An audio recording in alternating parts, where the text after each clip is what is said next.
welcome to part 5. Yes, part 5 of the Luthier's Lair series, detailing the build, excuse me, itchy nose, I'm not picking it, detailing the build, sorry, of the Gazzbass Falcon Series 2 Greta Franco Di Donato signature bass. I'm nearly done. Nearly done. Yeah, I just got little bits of trim and stuff to do, get all my fingerprints off it and everything, and it'll be just about ready to embark on its journey. I'm going to leave it for a couple of weeks though to settle, and we'll see what's what after that. But anyway, we're going to have a little play at it, not in this episode, but it's going to be a separate episode to demo the bass, which will be later, once I'm happy with the setup. So anyway, let's get on with it and see what it looks like. Okay? Hey, hello. So, all the polishing done. You can still clean it up afterwards because I'm going to get my grubby paws on it again. Look, see, look. Oh dear. So, what I'm doing now is I'm cleaning the cavities with a sponge. There used to be a sponge brush, but these things are really cheap, and these butt end ones, they just fall off. But I keep the dowels, they're really, really, really handy. So, denatured alcohol, put that into the swab, and just clean out them cavities, boys. Make sure they're clean. Just get them nice and clean. Now, the sponges on these two are a bit crappy. You see they're leaving residue and crumbling a little bit. So get some canned air, or better still if you've got a compressor, blow that crap out of there. You know? And again, here, this is to make sure that when we're going to shield the cavities, that the shielding sticks. Yeah, this sponge is absolutely crap. Let's see if we can get I think I've got some higher quality ones here I got from an arts and crafts store. Yeah, see that's pretty good, that one. So, alright, we'll see. Alright. Oh yes, much better. Yes, I can paint along with Nancy with this one. Yep. Get all that gunk out of there this moment to make sure. And we'll just clean this up anyway. That's not going to get shielded per se, but just to make sure that, you know, our shielding is going to stick to the bottom there.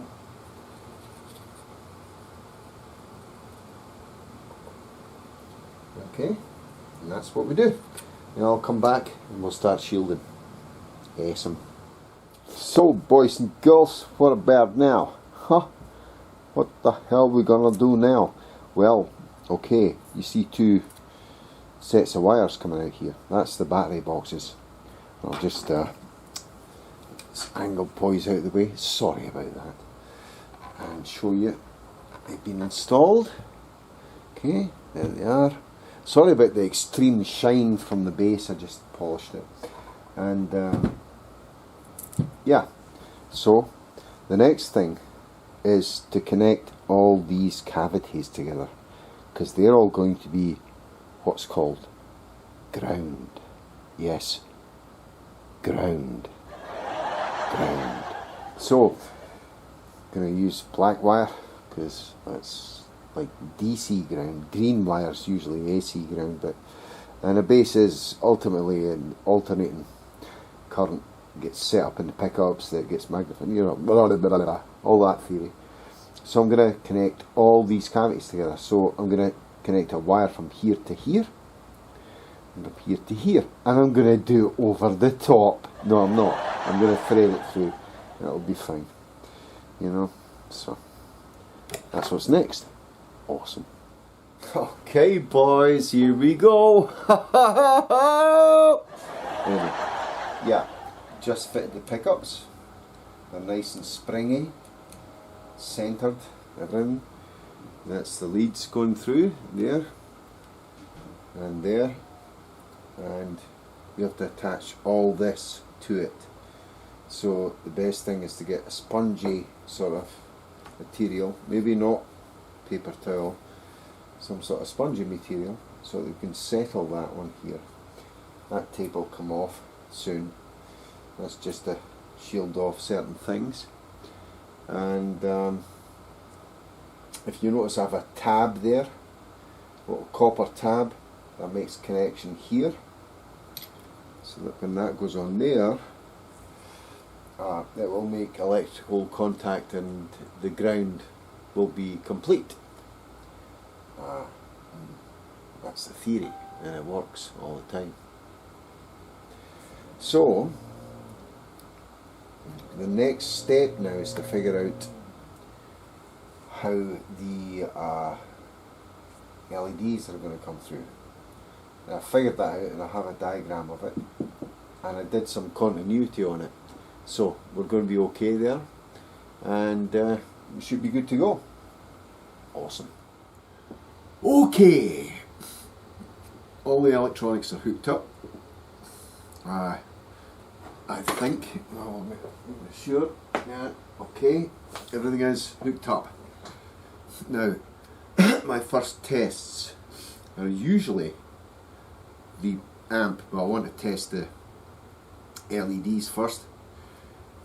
This switch is for the dot inlay LEDs. Success, and that's the brightness control. Cool. Second switch is for the logo LEDs. Yes, success. You don't see the other logo right down here, but you get the picture. It's working. And there's the brightness control.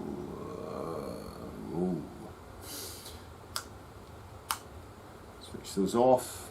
Nothing there. Switch that on. Switch that on. That works. Fantastic. Now,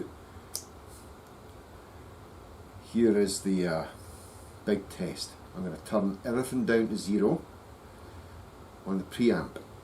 Now, it's not properly shielded. There's no connection to the bridge or anything yet, so I'm going to probably get a little bit of hum, but that's okay.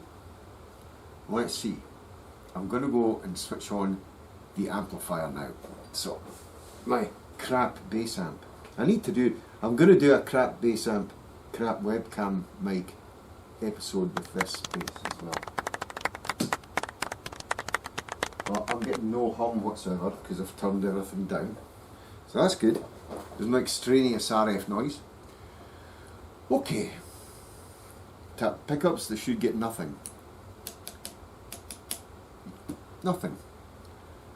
Now I'm going to turn the volume way up, the bass way up, the middle way up, and the treble way up, and I can hear a very slight hum from the amp, which means from the bass amp, which means something's working, right? What is working? Well, of course it's not properly shielded yet, and not all enclosed. Now I've put the pickup blend to the bridge pickup. Let's see what we get. It's alive! Anyway, right, now I'm going to put to the neck pickup. Oh, wait a minute. Bridge pickup. Okay, neck pickup. Nothing. Neck pickup. Bridge pickup. Nothing. Awesome. Blend. It works. We're in business. High gain. This is mid-frequency boost, and an even bigger boost in mid-frequencies to 800. So we got a 200 Hz, 500 Hz, and 800 Hz circuit in here for mid-frequencies, which I've got turned all the way up. I'll just put it to half here. Sounds chunkier. Oh yes, probably able to get a Fender sound or a P-bass sound out of this pretty easily. Man, it works! It's working! It's alive! Great. So, the only thing remains now is for me to shorten all these wires, get it all tidy inside, because it's like a rat's nest, or a bird's nest, or a haystack in there. And we'll button her up and then get the rest done. Get the bass assembled, shall we? Yes, indeed. Awesome. So here we are then. I'm going to be switching the bass on in a minute. One thing I wanted to say is I gave the bass a quick setup right after assembling it. And this is by no means the last assembly, by the way. And I'll explain why in a minute. I gave the bass a quick setup, got the string height set, got the neck bow correct with the truss rod, string heights, all that stuff done. Quick setup. I discovered there was a slight bump in the neck, and I was like, "What's this?" I forgot, and this was a little while ago. I'd forgot that the wood was still settling from it being under tension. What I did though was I took off the strings, and you just can't press in frets and expect the frets to be absolutely bang on first time.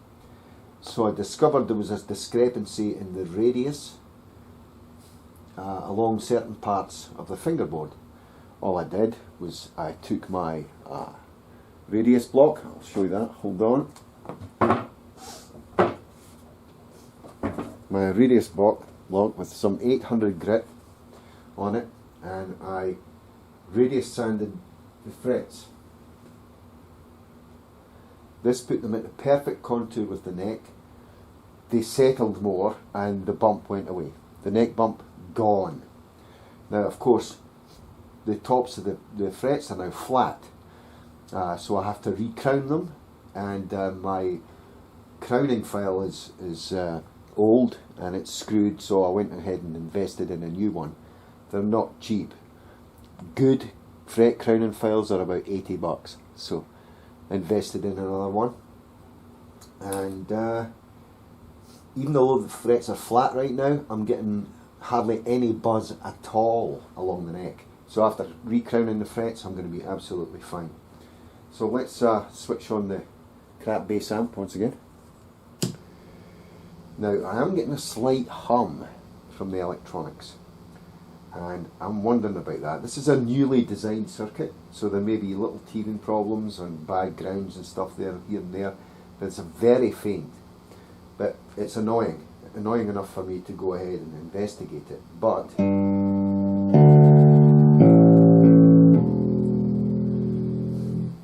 that's old strings. I always use older strings on a first setup because they have been bedded in.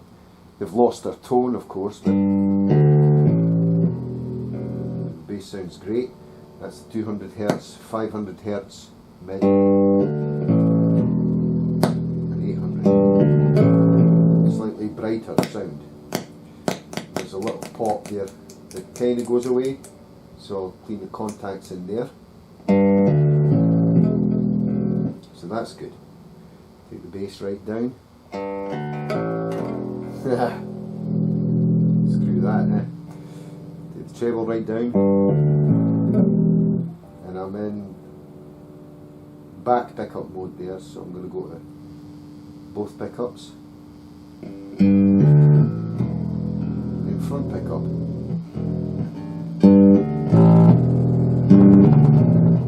So overdriving the amp. Now the preamp that's in there, the Greta preamp, has a gain control in it, and it's a little trim potentiometer that you adjust with a screw. I'm going to have to reduce the gain on that because the pickups are the right height below the strings, but I'm getting a lot of beef from this bass and it's overdriving the amp slightly. I'm going to also try it through my PA, my desk, my amps to get it absolutely dialed in. So it's working great. volume's up, LEDs on and working.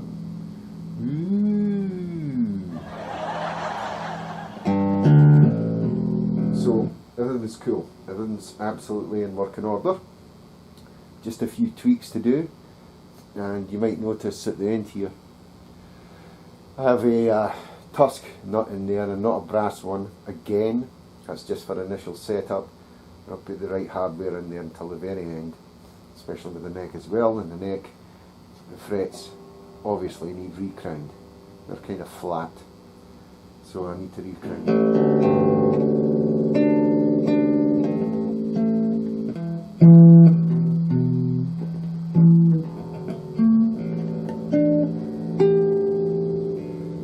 Everything's very good. Cool. Hopefully we'll get to play test this pretty shortly. I gotta wait for all my stuff to come in and get it set up properly before I do that. Brilliant.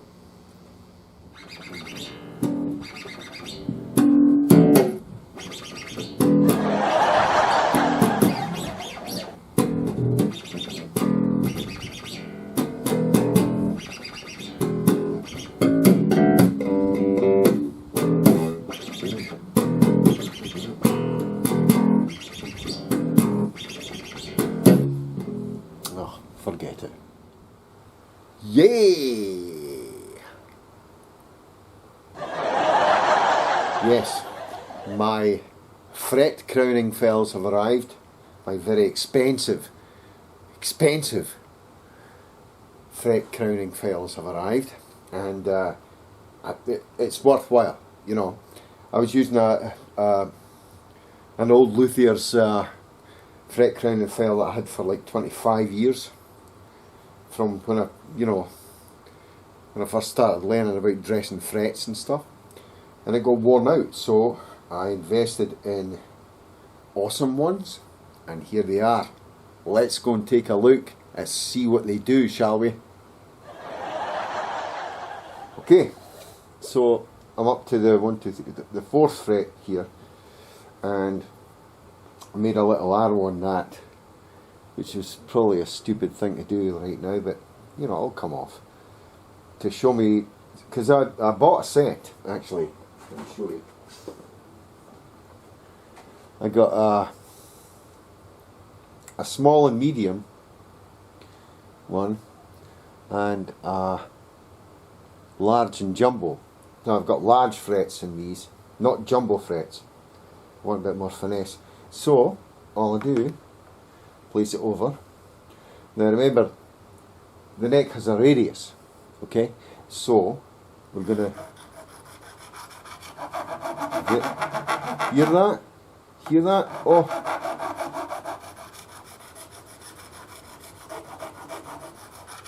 we're gonna slowly go over it, and then we're gonna look. The best thing to do is actually, I did mark this when I started it. You mark it with a Sharpie, something like that. Just go over it, and then you file down till it's gone.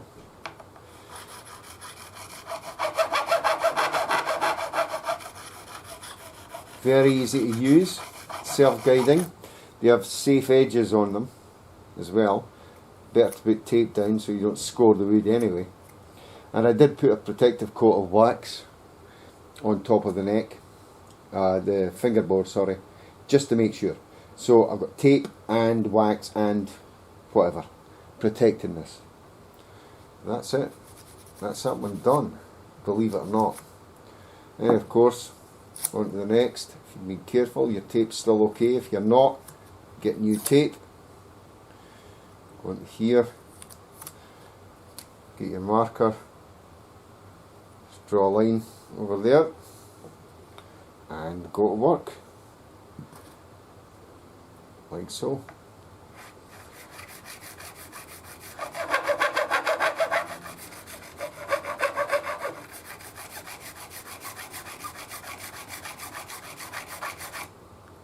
Done. That's how good these are. Now, of course, you need to clean out inside here. You need to clean out inside every now and again.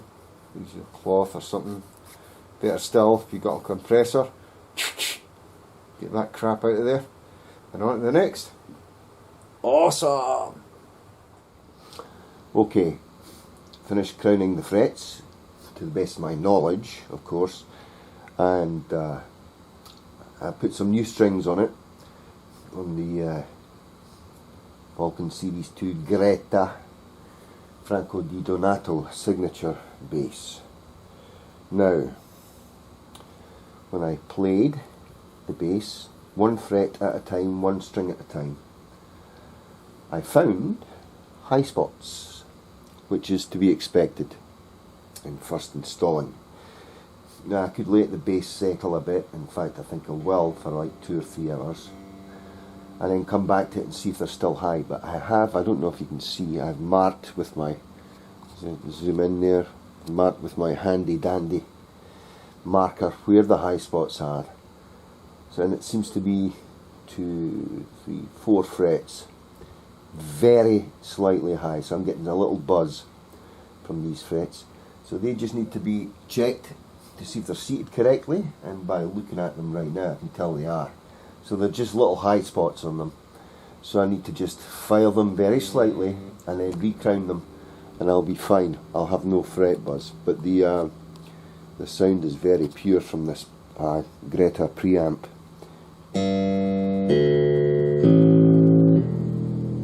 It's a beautiful sound.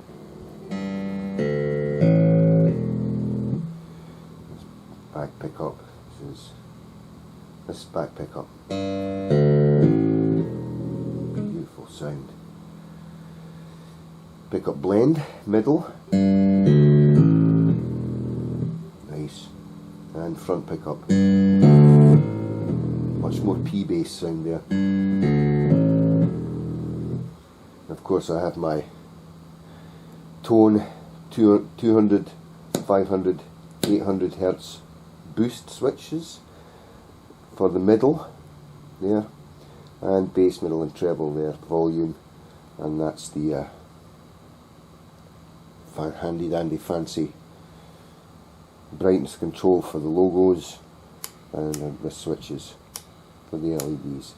So all in all, really happy with it. I just need to make those few adjustments and then we'll be good to fit all the trim. Off to Italy at some point for this little treasure of a bass. Very nice. I need to polish this up too though.